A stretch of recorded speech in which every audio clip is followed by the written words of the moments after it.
Qul wa kafa billahi shahida. Subhanaka la ilma lana illa ma 'allamtana. Alimul hakim. Rabbi shrah li sadri wa yassir li amri wa lughatan min lisani yafqahu qawli. Silakan pengacara majlis bahagia Datuk Yusof selaku pimpinan masyarakat di Melaka, bahagia Saudara Aiman selaku pimpinan pelajar Kelab Taha Universiti Sultan Azlan Shah USAS Pulau Kansa Perak, bahagia Saudara Fairuz, rakan-rakan pegawai parlimen di sini, pimpinan Wabi Adam Adli, bahagia Pak Yaakob yang merupakan rakan seangkatan Suharno Ibrahim, Divisi Melaya, aktivis masyarakat yang bersama pada pagi ini. Sudah Edi Arman selaku pimpinan NGO juga atas nama GASAP, dia fungsi GASAP di Melaka ini. Rakan Base Councilor kita tadi yang hebat, buruk kepada Base Councilor kita tadi, seluruh peserta dan pimpinan beliau yang dapat bersama pada kita pada pagi ini. Alhamdulillah, walaupun dalam tempoh yang singkat dapat kita bersama, termasuk rakan-rakan daripada pimpinan setempat di bawah Yang Hormat Datuk Seri yang berbahagia Datuk Seri Samsul Iskandar Muhammad Hakim yang bersama kita pada pagi ini. Alhamdulillah, ini ujung program talimat khas ataupun ceramah khas keusahawanan yang diadakan sebenar program bakti siswa para pelajar Kelab Taha, Kelab Tabung Haji di Universiti Sultan Azlan Shah yang mengadakan program mereka selama beberapa hari di sini. Supaya ini akan ada juga gotong royong di sebuah masjid di sini bersama dengan Wabi Adam Adli di sini. Masjid yang berhampiran akan diadakan. Sementara itu kita di scan ada permohonan daripada rakan-rakan Surah Aiman dan rakan-rakan untuk kita adakan sedikit taklimat serta pencerahan mengenai keusahawanan yang kita akan kongsikan. Ini permulaan Datuk Yusof, insya-Allah kita adakan nanti lebih besar. Beliau mungkin nak menghimpunkan 1,000-2,000 orang usahawan di Melaka ini. Jadi kita akan buat nantinya satu program yang lebih besar jadi mereka dalam tempoh yang terhampir untuk kita membina gelombang baru usahawan di Melaka. Sebab Melaka ini sejarah bermula. Jadi pastinya kita mahu menggabungkan semua tenaga muda yang ada, bawah pimpinan Datuk Yusof kita dan rakan-rakan yang berada di Melaka ini, termasuk juga saya fikir baru saya kenali tadi Saudara Hazrul yang merupakan pimpinan di sebuah di Kota Melaka, menggerakkan suatu keusahawanan. Jadi saya fikir kita kolaborasi dengan semua pihak yang ada di Melaka untuk menjayakan satu kebangkitan usahawan muda di Melaka ini. Di sini kita ada Wabi Adam Adli berketimbangan Menteri Pendidikan Sukan, pasti itu kemudian penting dalam konteks Melaka dan juga nasional.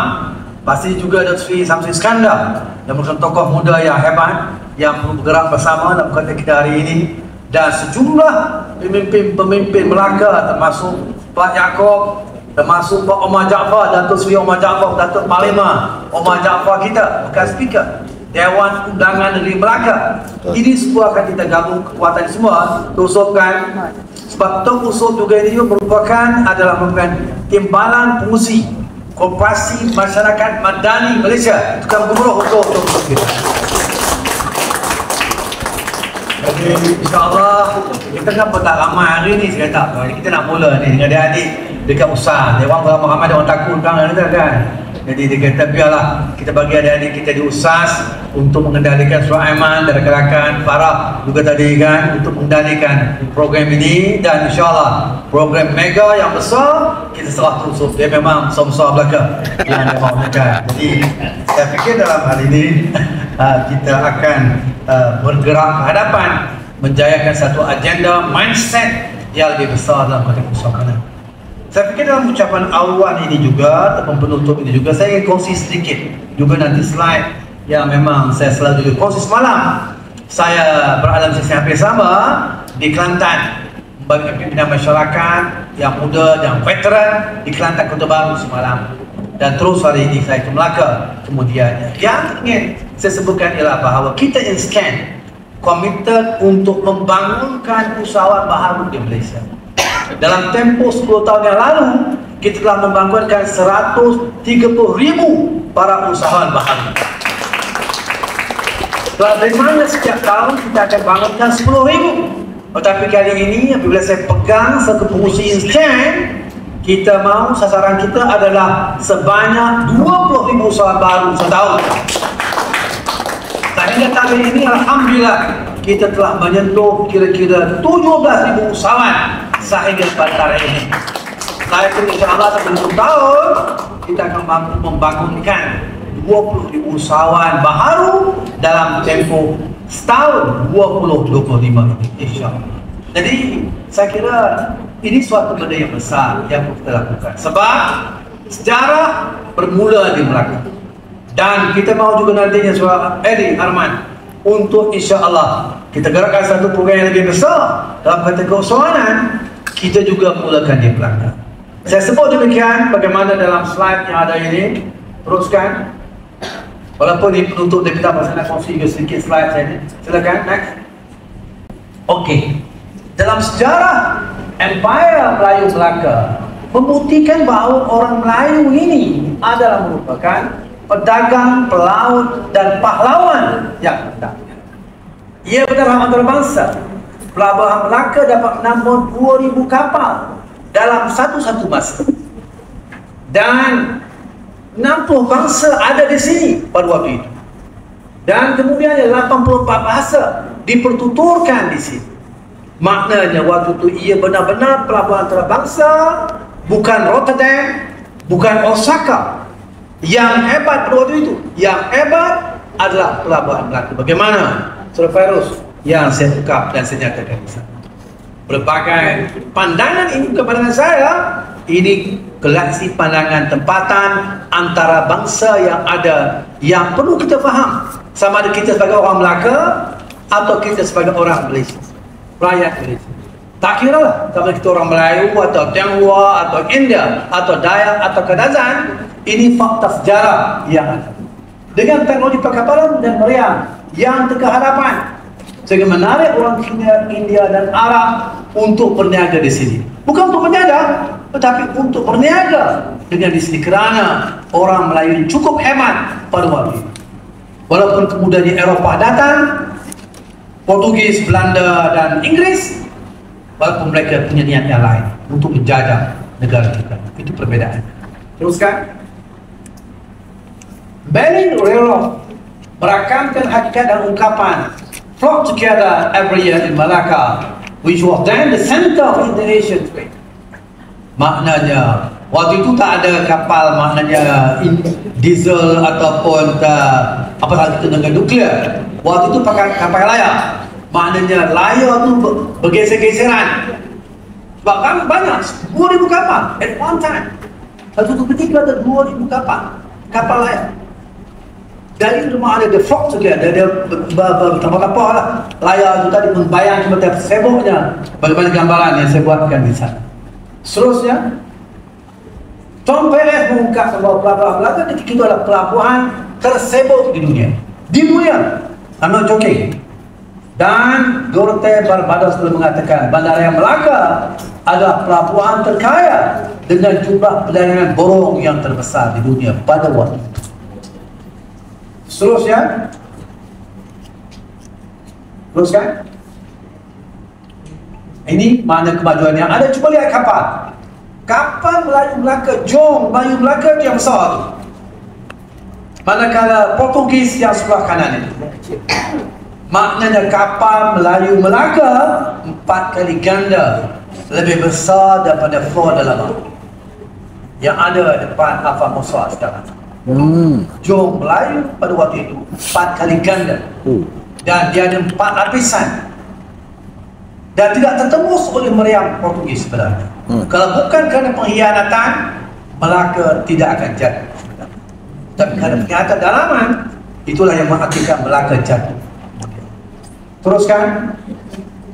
Ringkasnya ialah kehebatan mereka pada waktu itu yang diungkapkan oleh banyak sarjana. Ini bukan sekedar mitos. Bukan mitos. Hang Tuah juga benar dan bukan mitos sebenarnya. Dia adalah suatu cerita sebenar. Kehebatan Hang Tuah contohnya menguasai 15 bahasa. It's not joke. Sebab 80 bahasa yang dipertuturkan. Jadi menguasai 15 bahasa pada waktu itu enteng saja bagi orang seberang. Teruskan.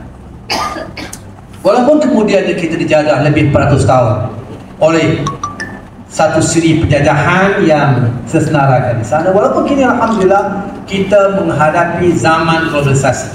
Ada cabaran, tapi insyaAllah bagaimana Sifu kita ungkapkan tadi dengan ChatGPT dan Gemini dan seumpamanya, ini semua boleh kita manfaatkan secara positif kalau kita manfaatkan dengan positif. Jangan kita gunakan untuk meniru. Saya juga fungsi disiplin, rayuan disiplin di UiTM. Kali ini sekarang cukup banyak meniru dengan menggunakan handphone, menggunakan ChatGPT. Saya ingat sebahagian di Surah Arman ada yang kena buang. Kalau Yusuf Melaya, Pak Yaakob, lagi tekan, salah sikit je dia buang. Soal meniru ini.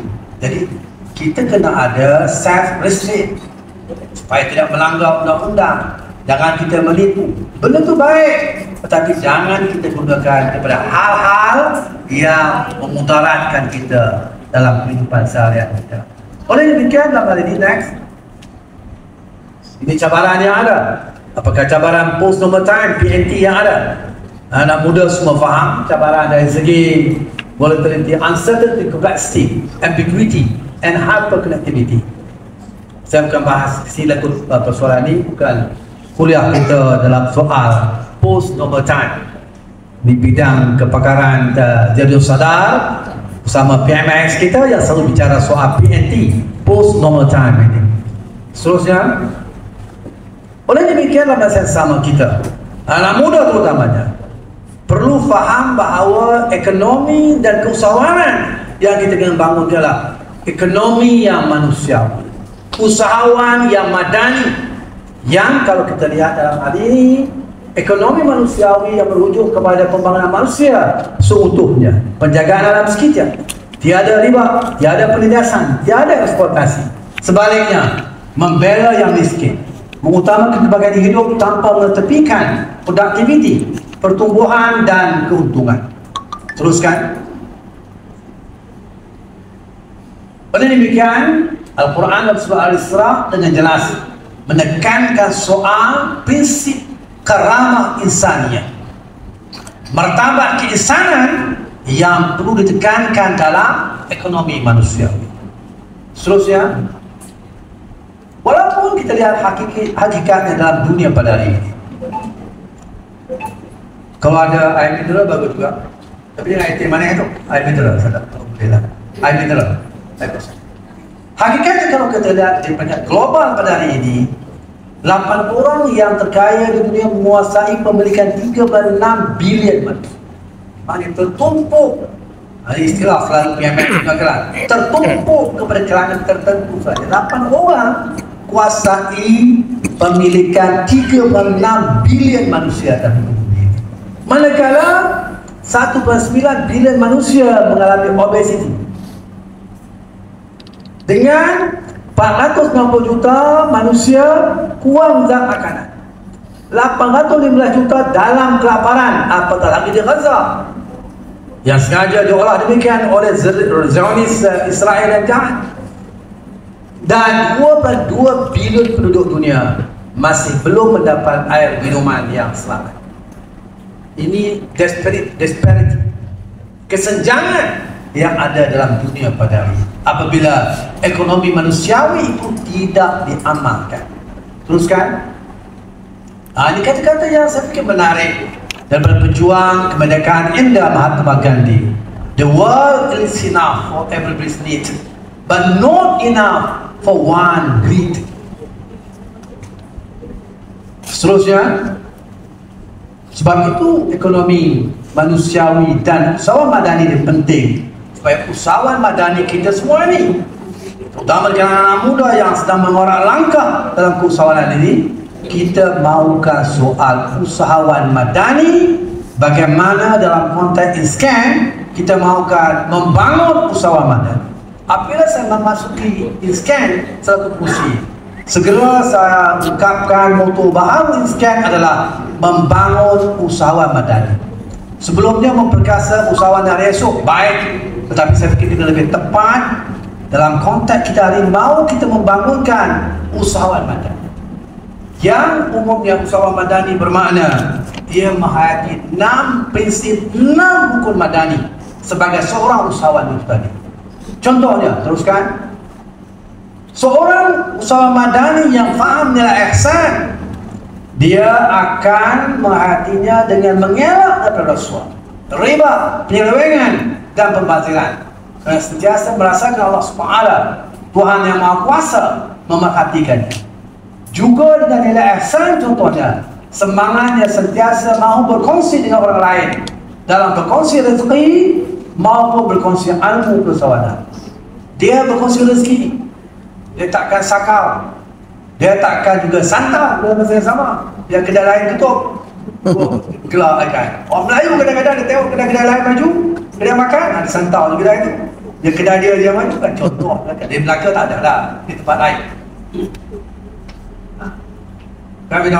Dalam hal ini maknanya bila dia ada nilai ihsan, dia nak kongsi kekayaan, dia nak sonok, dia sonok orang lain juga berjaya dan maju. Tapi betul, saya kalau tengok orang punya tak maju, lengang, tak ada orang, saya sedih sebenarnya. Saya akan pergi kedai itu. Biasa orang akan pergi kedai yang ramai orang, jadi kan. Tapi kerana jiwa saya tengok kedai tak ada, saya pergi. Asal jangan disantau dah lah kan. Jadi maknanya kalau ada nilai ihsan, dia mahu sebenarnya semua ramai, semua ramai, semua orang semua. Dia kongsi keusahawanan, jangan terikut. Orang Tionghoa saya fikir dalam hal ini, nama pesawat kita dah tunggu lah, boleh nampak. Go kan. Jason. Dia lebih berkongsi sebenarnya, networking business dan seumpamanya, supply chain dan seumpamanya. Rakan-rakan Tionghoa lebih advance dalam hal itu. Jadi saya fikir orang Melayu terutama juga kena kongsi semangat, kongsi rezeki, supply chain dan seumpamanya.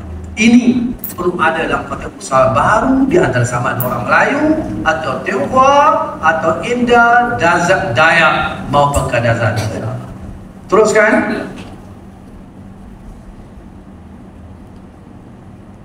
Dengan rukun madani Malaysia itu juga, insya-Allah kita akan melahirkan usaha madani yang ada daya tahan, daya juang dan daya saing dalam perjuangan keusahawanan. InsyaAllah. Seterusnya, dan kita kena faham dalam konteks negara kita ini ada 66 agensi yang boleh membantu para usahawan sebenarnya. Di 6 kementerian, di 6 kerajaan negeri. INSCAN ini sekelumit saja sebenarnya, satu daripada 66 agensi kerajaan madani yang ada pada hari ini untuk membantu membangunkan usaha. Jadi ada 65 lagi di samping INSCAN. INSCAN mandatnya ataupun peranannya yang diamanahkan oleh kerajaan madani lebih soal latihan dan bimbingan. Geran pinjaman itu pada agensi-agensi yang lain. Jadi sebab itulah hal ini maknanya usaha muda yang ada pada hari ini, dia kena faham ekosistem yang ada. Ada banyak pihak yang boleh membantu dirinya dan rakan-rakannya dalam pembangunan sebagai seorang usahawan, insya-Allah. Jadi apa yang penting, itu juga peranan INSCAN dan rakan-rakan saya yang lain juga, untuk connecting the dot and pillar to form the frame. Teruskan. Di bawah kabinet pula kita ada Yang Berhormat Sri Zaid Hamidi sebagai pengurusi dan kabinet bagi pembangunan usahawan, menggabungkan semua agensi yang ada yang saya ungkapkan tadi. Di samping beberapa NGO membantu kita, termasuklah Konsultan Usahawan Madani, KUSMA, Dewan-Dewan Perdagangan, BPIM, NGO termasuk MDM, MDN dan seumpamanya, yang sama-sama kita gerakkan secara bersama untuk membina ekosistem keusahawanan negara. Teruskan. Okey, ini antara contohnya. Teruskan. Dengan teknologi AI tadi pun coach kita telah pun kongsikan dengan kita persoalan ChatGPT, Gemini dan sebagainya untuk kita manfaatkan dalam pembangunan usahawanan yang ada pada hari ini. Teruskan. Ini Malaysia yang memang advance. Kita antara yang negara yang advance dalam soal digital AI, malahan dalam konteks pengeluaran semiconductor, kita negara nombor 1 dunia dalam pengeluaran semiconductor. Bukan Amerika, bukan China.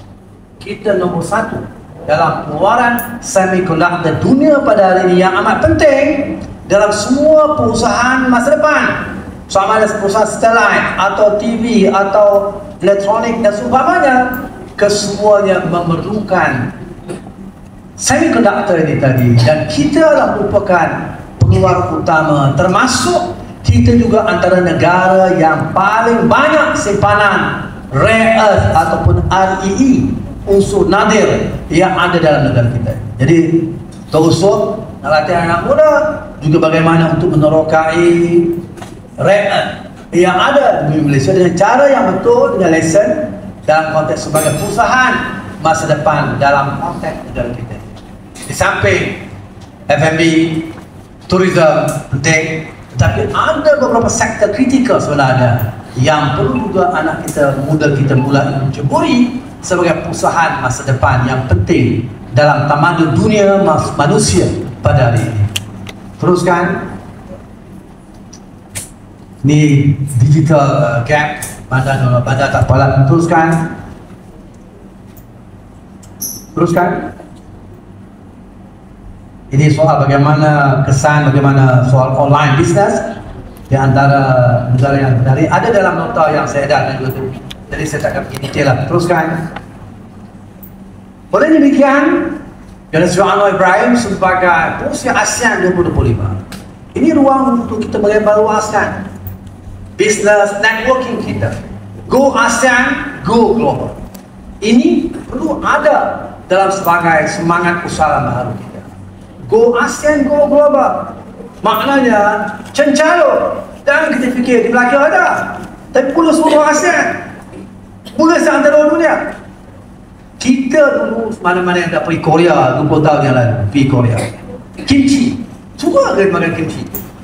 Tak suka je Sir. Masak apa kan. Tapi dia buat research, dia kembangkan kimchi is the best probiotic food. Maka orang pun start makan lah, walaupun masa bukan boleh makan lah. Dan sebab dia kata is a good probiotic food, dia orang makan. Secara pun begitu juga, tempoyak pun begitu juga, budu pun begitu juga. Senyum MC je, sama nama MC saya lupa. Ini senyum dia. Semalam saya orang Kelantan, saya kata budu tu pun is among the best probiotic food. Jadi seluruh dunia sekarang ni tidak terima untuk makan kimchi. Dengan kempen yang mereka ada, research yang mereka ada. Jadi bermakna kita juga dalam konteks Malaysia hari ini, kita ada probiotic food yang bagus, sama ada cencalo ataupun tempoyak ataupun budu dan sebagainya. Yang penting kalau kita lihat dalam hal ini ialah kita ada wawasan kehadapan, bukan sekedar dalam Melaka, lebih daripada seluruh Malaysia, daripada Perlis sampai ke Sabah, seluruh ASEAN, seluruh dunia. Kita kena maklum ada research dan kembangkan kempen seantero dunia. Boleh atau tidak?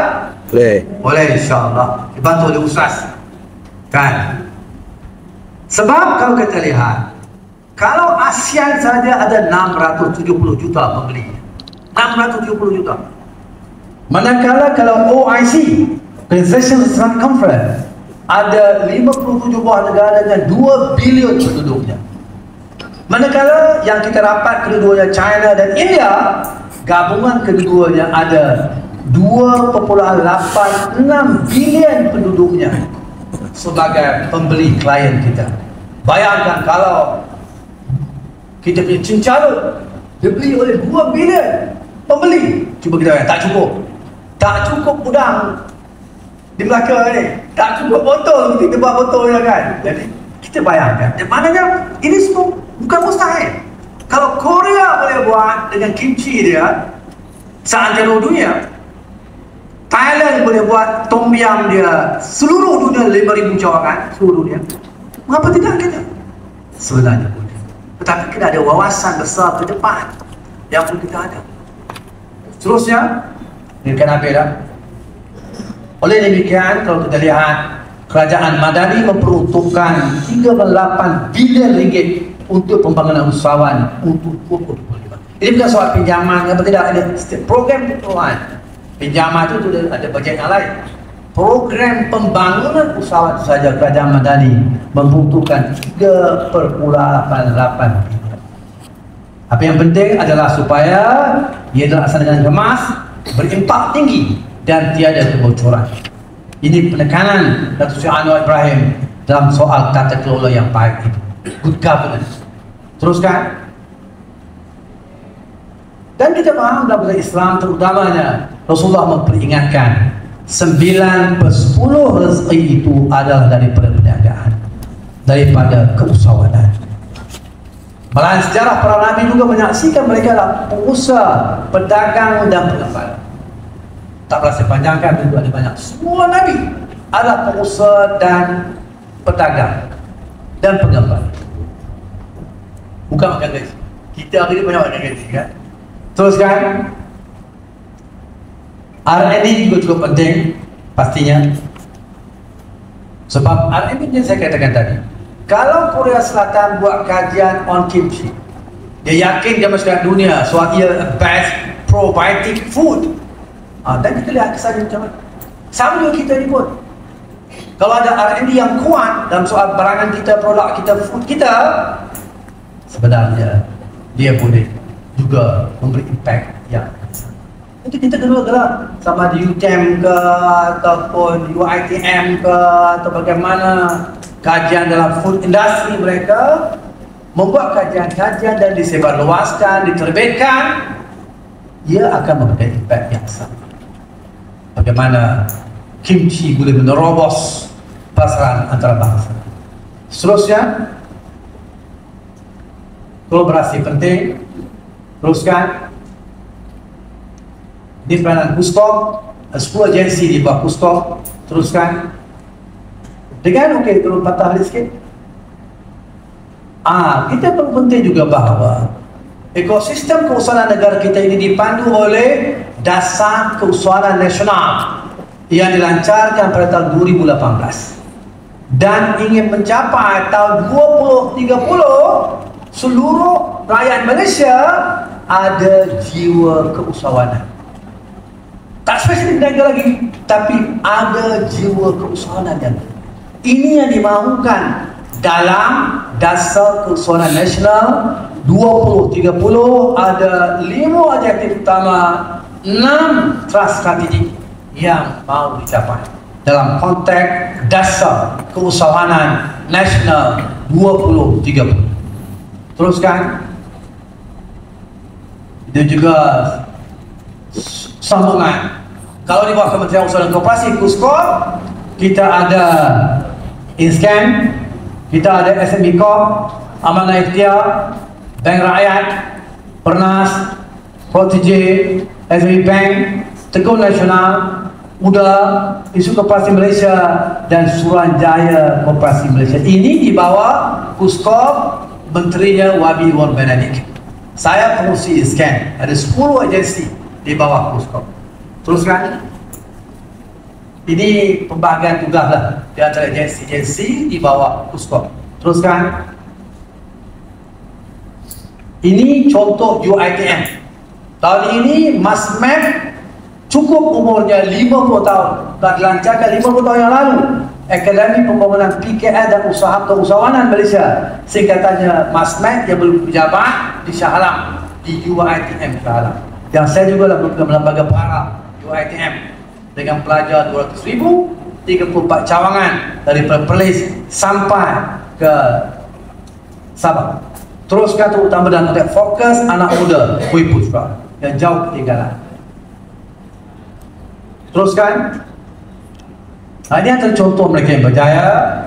Sama ada Datuk K, sama ada Zamri Abu Sama di Ciamon Cafe, yang ada 222 outlet di hujung 2024. Tahun 2025 ini dia bergerak seantero ASEAN, seluruh negara ASEAN dia akan bergerak, dan global kemudiannya. Jadi dia go ASEAN, go global. Sekarang di Malaysia sahaja dia ada 222, bermakna setiap parlimen ada kedai di Ciamo Cafe sebagainya. Teruskan. Dan dalam Konten Mahasiswa memang kita ada program 4,000 orang yang sekian sentuh untuk kita membina usaha baru atas nama program Protege atau Jom Jumpa Mahasiswa, JJM. Teruskan. Oleh demikian, untuk kehadapan bermakna soal bisnes dekat ASEAN, baikkan OIC atau BRIC, produk halal. Teruskan. Mindset keusahawanan yang perlu ada, sebab umumnya ikuti Bumi-Putera pada hari ini kita orang Melaka.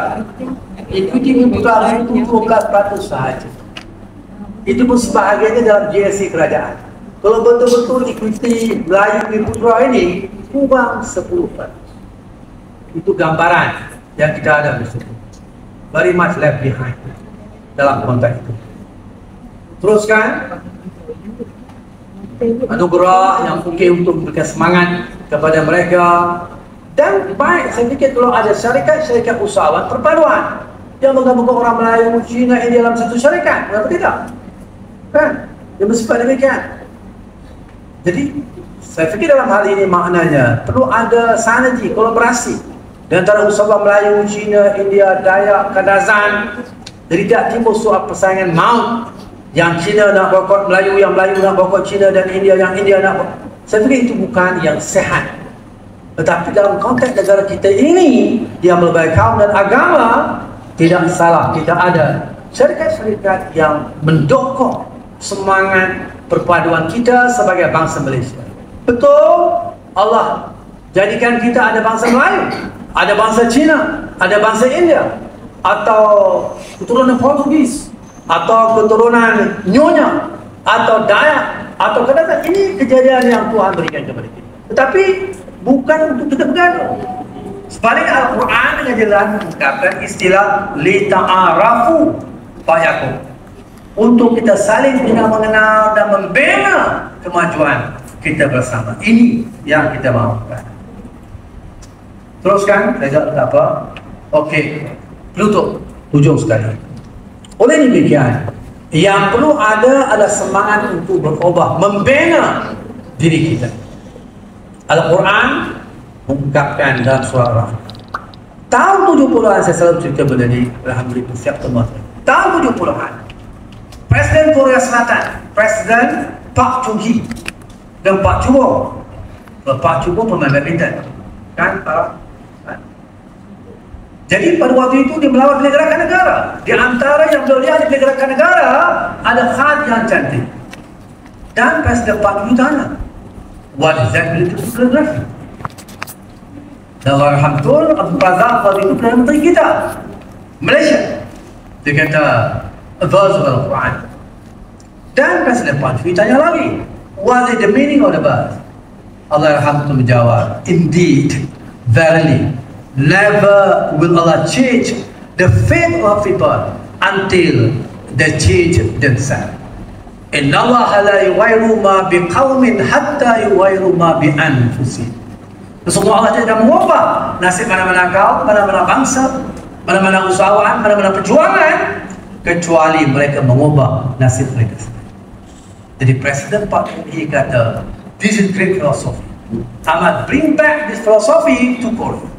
Terus beliau melancarkan apa yang dipanggil sebagai Sama'ul Untung. Kerja kuat, kerja berdisiplin, kerja gotong royong, Sama'ul Untung. Saya ingat kemudian kalau kita lihat dalam tempoh 20 tahun, tahun 90-an, Samsung merata-rata, Hyundai merata-rata, Kia merata-rata. Sehingga hari ini juga dia terus berkembang. Sama ada Family Mart dan lain-lainnya, termasuk juga dengan K-pop dan juga BTS. Itu mungkin Saudara Fairuz dia minat K-pop kan? Ada ustaz janggut panjang dia makan. Panjang saya lagi. Dia minat nasyid kan. Apatah lagi Aiman, dia Toha, tak haji kan. Jadi maknanya mereka boleh berkembang demikian rupa, padahal Korea ni apa dia? Korea apa? Barak tak ada. Minyak tak ada. Biji timah tak ada. Emas tak ada. Yang dia ada apa dia? Tsunami. Yang dia ada apa dia? Gempa bumi. Tetapi dia 8 kali ganda lebih kaya daripada kita. Yet kita Malaysia, Melaka dan Malaysia, apa? Balak kita ada, biji timah kita ada, emas kita ada, minyak kita ada, tsunami hampir tiada, gempa bumi juga hampir tiada. Tapi mengapa mereka yang 8 kali ganda lebih kaya kita? There were time 1970s, bola sepak kita orang boleh tahu bola sepak. Tapi orang sama dengan dia bisa go. Kadang-kadang Korea menang, kadang Malaysia menang. Waktu itu ada Socinaan daripada Melaka kan. Ada Motadari, ada Santok Singh, ada siapa lagi? Kerajaan itulah kan. Beberapa tokoh yang kita ingat namanya sebagai pemain legenda negara pada waktu itu. Kadang-kadang kita menang, kadang-kadang Korea menang. Tapi hari ini kalau kita nak ajak Fairul mereka friendly match pun Korea tak mau dah. Because dia ada league. Dia liga yang berbeza, Piala Dunia. Ya, masuk akhir Piala Dunia dan seumpamanya. Dan tidak kita. Walaupun alhamdulillah sekarang kita pun ada juga peningkatan, tapi tak konsisten itu cabaran kita kan.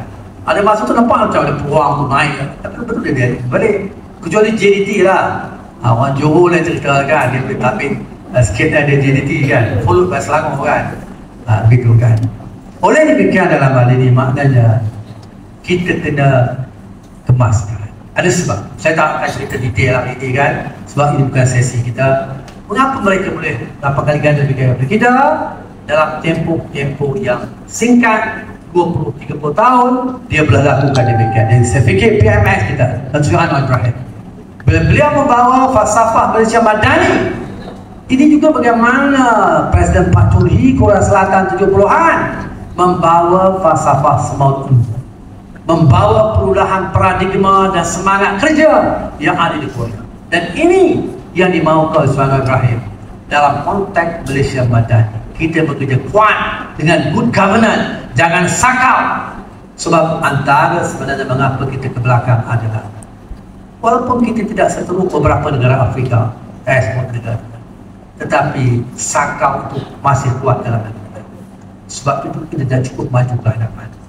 Dan Sri Anwar sebagai PMS dan beliau all out memerangi persoalan Rasul. Teruskan. Bagaimana bilang mau beda lagi? Teruskan ada lagi, dia orang penduduk lebih lagi. Oleh demikian kita sebelum tadi penduduk ada banyak. Ada next. Ini Korea Selatan yang telah saya ungkapkan tadi. Dan itu ada deskripsi ringkas soal semau untuk ini. Nanti saya akan forward pada Aiman ataupun kepada Fairuz. Bolehlah tengokkan apa yang sebentar tadi kan. Nanti kita bagi nombor handphone, saya hantar pada Fairuz insyaAllah. Teruskan. Sebab itu kita membutuhkan suatu revolusi budaya, culture revolution, mengubah minda dan mindset kita dalam konteks keusahawanan. Jangan kata Melayu malas. Melayu juga rajin, boleh bersama dengan orang Tionghoa, orang India membangunkan ekonomi dan keusahawanan di Malaysia ini, insyaAllah. Teruskan. Sebab itu yang penting semua kita, terutama orang Melayu, perlu terus belajar. Semangat dalam Islam untuk ilmi minal mahdi ilal lahdi. Tuntutlah ilmu daripada buayan sampai ke liang lahat. Seeking knowledge from cradle to graveyard. Atau orang Tionghoa kata, "Wei taula, shui taula." Tidak taula, Jason juga ada. Oh, taula, shui taula. Okey, itu lebih precise pronunciation dia. Atau orang India kata, "Kalbi pira pemutal, yirapi para." About the same philosophy that we have to learn continuously. Ini perlu ada dalam kita. At what level you are, baru nak mula berniaga, tengah berniaga, dah maju, terus belajar sebenarnya sebab endless, zaman berubah. Hari ini tiba-tiba ada Trump tarif 19%, asalnya 24%. Tapi dia nak ada lagi, mana-mana yang terlibat dengan BRIC, dia akan tambah 10% balik. Maknanya Malaysia terlibat dengan BRIC. Kita kata, oh sorry, okey kita baik dengan Amerika, betul. Tapi kita juga akan terlibat dengan BRIC. Kita tidak harapkan soal dia nak ancam putting or adding another 10%. Kalau betul 10% lagi, tambah lagi lah, 19 plus 10, 29. Oh betul, kita tidak, kita bodoh dapat. Kita negara bebas, kita akan berinteraksi dengan China, dengan India, dengan Brazil, negara-negara BRIC. But at the same time, we maintain our dengan US, dengan negara Eropah dalam konteks dunia perdagangan. Kita berniaga bebas dengan seluruh dunia dan negara yang ada. Teruskan di hujung ni kalau berikut. Ada seperti ada next. Okey. Jadi yang kita mahu bersama pada hari ini adalah untuk menyahut seruan negara membangun usaha madani. Penduduk desa gigih bertani, di tepi bendang menjamu selera. Mari bersama membangun usaha madani demi menyahut seruan negara. Pengacara majlis akan jawab bantu saya. Pantun. Jadi pengacara majlis siap bantu jawab. Saya bagi 2 minit lagi sebelum dia prepare pantun dia jawab pantun saya tadi kan. Oleh ini kita instan sebagai 1-2 minit ucapan penutup saya. Maknanya kita instan committed untuk menggerakkan soal membangun usaha madani. Dan kita sedang juga menggerakkan gerakan membangun usaha madani. Ada keserak kita. Gerak membangun usaha madani telah diedarkan tadi kan. Gerakan membangun usaha madani abad 21. Kita cuba gerakkan dan gabung jalinkan dengan semua NGO, kementerian, agensi dan Dewan Perdagangan untuk kita bina suasana keusahawanan yang merupakan antara misi negara kita ini. Dan saya yakin kita boleh buat. Kita akan gerakkan bersama dan instan. Dan saya komited setiap hari. Semalam saya di Kelantan, sebelum saya di Pulau Pinang, sebelum saya di Sabah, saya akan bergerak seantero Malaysia terlebih dahulu. Sebelum kita pergi mulai tahun depan, ASEAN dan juga global, kita akan gerakkan dalam nama gerakan membangun usaha madani supaya kita telah menerima e-poster gerakan membangun usaha madani global abad 21 atau GEMA 21 yang merupakan komitmen kita untuk kita jayakan sama dalam konteks Malaysia, ASEAN maupun global insyaAllah. Terima kasih. Tanya kepada Kelab Tabung Haji Usaha sebuah pimpinan Surah Aiman dan rakan-rakan tukang buruh untuk mereka rekan-rekan di pejabat parlimen Surah Fairuz dan rakan-rakan bersama Biadang Adli di pejabat parlimen di sini, pejabat parlimen Hang Tuah Jaya tukang buruh untuk gerakan parlimen Hang Jaya, rekan-rekan pimpinan masyarakat setempat di parlimen Hang Tuah Jaya diketuai oleh Wakil Samsul Iskandar, tadi siapa dia? Farhan, yang ketuai rekan-rekan pimpinan di bawah pimpinan masyarakat di Hang Tuah Jaya, penggeburuh untuk Farhan dan rekan-rekan. Pastinya kepada Datuk Yusof yang merupakan pimpinan masyarakat yang tersohor dan terkenal dengan gerakan-gerakan penting dan tangkas beliau yang insyaAllah akan menjalankan suatu gerakan seminar kompetisi usaha madani peringkat negeri Melaka secara besar-besaran insyaAllah, digandingkan juga dengan pasti saudara Edi Arman yang merupakan pengurusi kepada gasak anak muda. Jangan ada berbeseran, jangan ada yang malas, tapi terus dalam dunia perniagaan keusahawanan bersama insyaAllah. Terima kasih. Moga Allah Ta'ala memberkati pertemuan kita dan berjaya dalam kehidupan kita dunia dan akhirat insyaAllah. Wabillahi taufiq wal hidayah. Dengan lafaz Bismillahirrahmanirrahim saya merasmikan penutupan seminar dan dialog keusahawanan pada hari ini di bawah kelolaan Kelab Toha Universiti Sultan Azlan Shah Negeri Perak dengan bersama teman-teman kepada Assalamualaikum warahmatullahi wabarakatuh. Usahawan Madani. Jom Indonesia. Jumpa lagi. Jumpa lagi.